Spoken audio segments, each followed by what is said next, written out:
கோவையில் 4.5 கோடி ரூபாய் மோசடி செய்துவிட்டு வெளிநாடு தப்ப முயன்ற நபர் மும்பை விமான நிலையத்தில் அதிகாரிகளிடம் சிக்கினார். அன்னூர் அருகே சக்திவேல் என்பவரிடம் கடந்த 2022ஆம் ஆண்டு 6 கோடி ரூபாய்க்கு துணிகளை மும்பையைச் சேர்ந்த பரத்குமார் மாண்டட் என்பவர் கொள்முதல் செய்தார். ஆனால் அவர் 1.5 கோடியை மட்டும் கொடுத்துள்ளார். மீதமுள்ள பணத்தை கொடுக்கவில்லை. இது தொடர்பான புகாரில் விசாரணை நடத்தப்பட்டு வந்த நிலையில் தற்போது மும்பையில் கைது செய்யப்பட்டார்.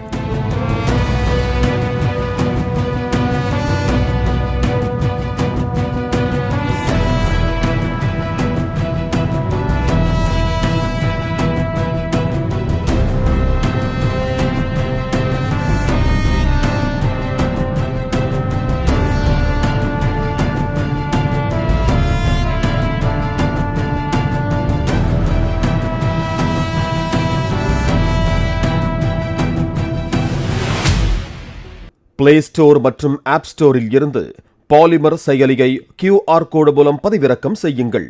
செய்திகளை உடனுக்குடன் பெறுங்கள்.